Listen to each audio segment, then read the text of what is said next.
Hello everyone. A while ago I did a video about headache signs in pets. Then I thought of mourning signs in pets. Now a lot of people overlook this. In my opinion, animals mourn the same way that we do. The difference is they can't speak the language that we do, so it's easily overlooked.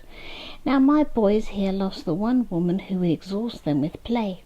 She would groom them and love them and chase them and fight them. She was only 7 pounds. She had the most spicy attitude for such a small cat. Losing her put them both into a depression. As this is Sylvie September, I'll put her picture at the end. Here are the signs that I saw with them. Bonjo, for one thing, has recovered the most, but the main thing with him is separation anxiety. Jack has it too, but he is different. With Bonjo, he refuses to sleep alone. Jack is slightly different. He also has separation anxiety, but if you leave him alone, he will cry and howl. Bonjo has got better. However, one thing that he will still do is if he doesn't see the women in the house, or if they go into the area where she died, he starts to panic and he will sit and wait for that woman to come out of the area. If it's a man, he doesn't mind, but if he saw any women go into that room, he will start making noise and start crying, or he will sit and wait. One time my mum went into that room and Bonjo didn't see her come out, and he didn't see her for a couple of days, so he mourned her until she came home. Then when she came home, he ran out of my room and went to look at her and came back purring. He now no longer trusts her just being there, so every morning he has to check where she sits to see if she's there, and if she's not there, then he will look for her until he finds her. He will forego food until he sees her, and if he's really worried, he just starts howling. My mum is his obvious favourite, always has been. I'm not jealous though. Anyway, moving on to Jack. He actually tried to be the big one. He dealt with her death differently. He spent months from September to February just trying to comfort everyone, and then when everyone started to go back to normal, depression hit him. I will never forget the day it happened. He walked over to get water from his bowl. Then on his way there, he literally just stiffened and collapsed in a heap on the floor and stayed there. He was full of depression. He refused to move all day.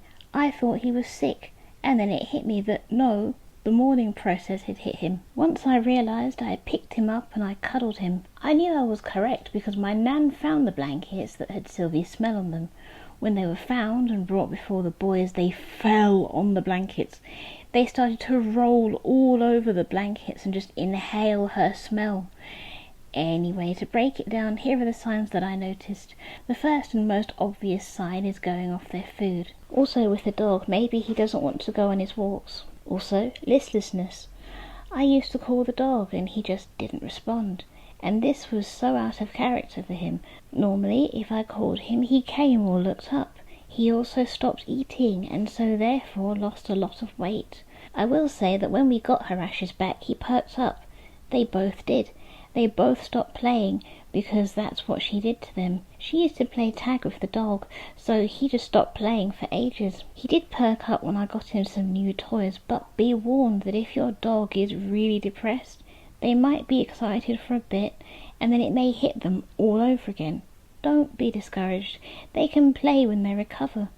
One thing that really annoys me is when people say that cats don't mourn. I'm going to leave a link in the description of this video. It's very harrowing, so watch it at your own discretion. But yeah, cats mourn. A lot of people think that cats are cold and heartless. If that's the case, then Bonjo would not be cuddling a long-legged mouse. He would be sleeping in his own bed. Also, it's been a whole year. Literally, she died on September the 2nd, and today is exactly 1 year from that. And they're still suffering the effects, even 1 year on. And Bonjo still cannot look at any pictures of her or any cats that look like her. There is a cat on YouTube called Chase. I think he comes initially from TikTok. He looks like what Sylvie would have looked like if Sylvie was a boy, and it is enough that Bonjo cannot look at him. The channel is called Don't Stop Meowing and it's brilliant. Chase is a very intelligent cat. When Jack sees Sylvie, he'll just lick any pictures of her. Now, to treat the symptoms. In my experience, spoil them and love them, but most important of all, do not change their routine as much as you can. If you're used to walking your dog at a certain point in the day, keep doing it. Feed your cat at certain times of the day, keep doing it. That way, the whole world doesn't keep crashing down. Okay, they lost their friend, but nothing else is going to crash down on them. If their sleeping pattern is disturbed, help them. If they start having accidents, help them. If they start crying more than usual, comfort them. It will eventually stop. Bonjo has stopped yowling. However, he does still have trust issues. Also, don't be surprised if, especially the older ones, react later like my dog. He spent all his time comforting me and Bonjo and the rest of the family. Then when he realized that we were all feeling better and slowly getting back to normal, it was his turn. Also, if they have mood swings, that is part of it. Example, Bonjo was in a bad mood and Jack irritated him for some reason, and Bonjo chose violence that day. Jack did not respond because there was no need to.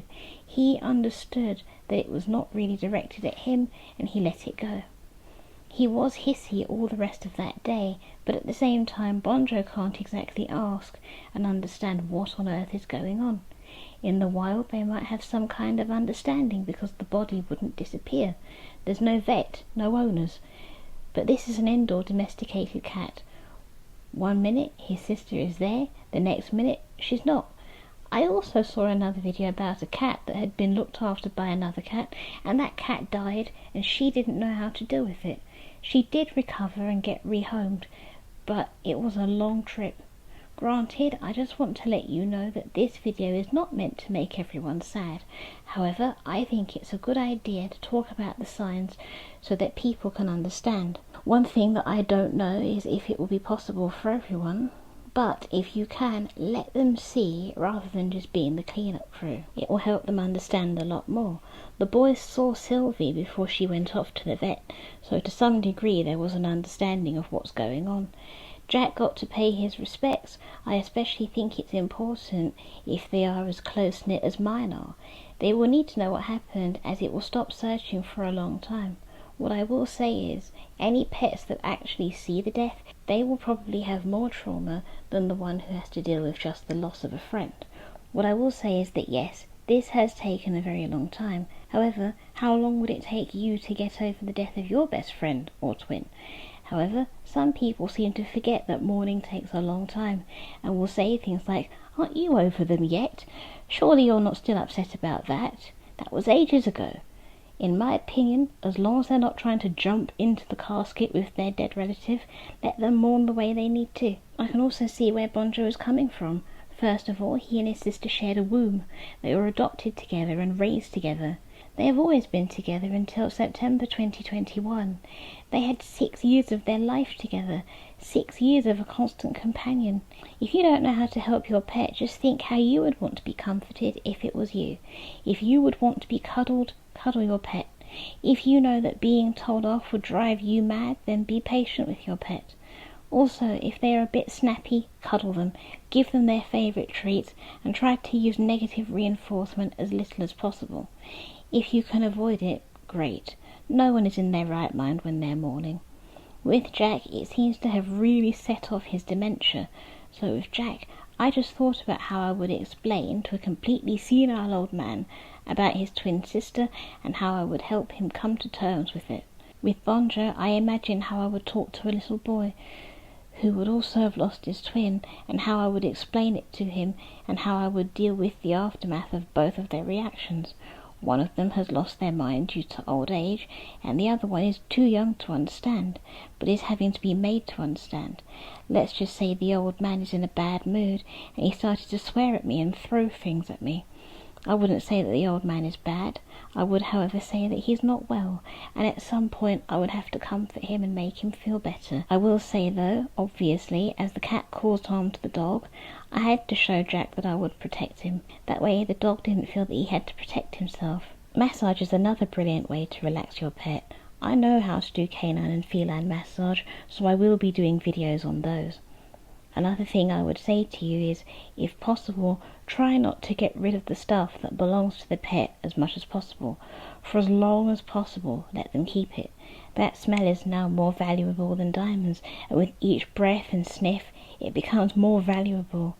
Bonjo really didn't want anything of Sylvia's removed. Anyway, if you've got to the end of this video... Excuse me, coming through. Sorry, Mum, I didn't mean to interrupt, but I have a very important message that I must tell all men watching this video. I have a very important message for them, and I need them to listen. Well, I can tell them. No, I think it's better coming from me. All right, if you insist. Hello, men. This is Jack. Normally I say what I have to say at the end of the video, but this is so important because it is September and I have something vitally important to say. I can attest to its importance. It is Orchid Awareness Week. Now I'm telling you as a man, don't neglect it. Get it checked if you think there is something even slightly wrong. Do not neglect it or you might lose it, and we don't want that. And so I'm speaking to you as a man who can sympathise. Go to your human vet if you have to.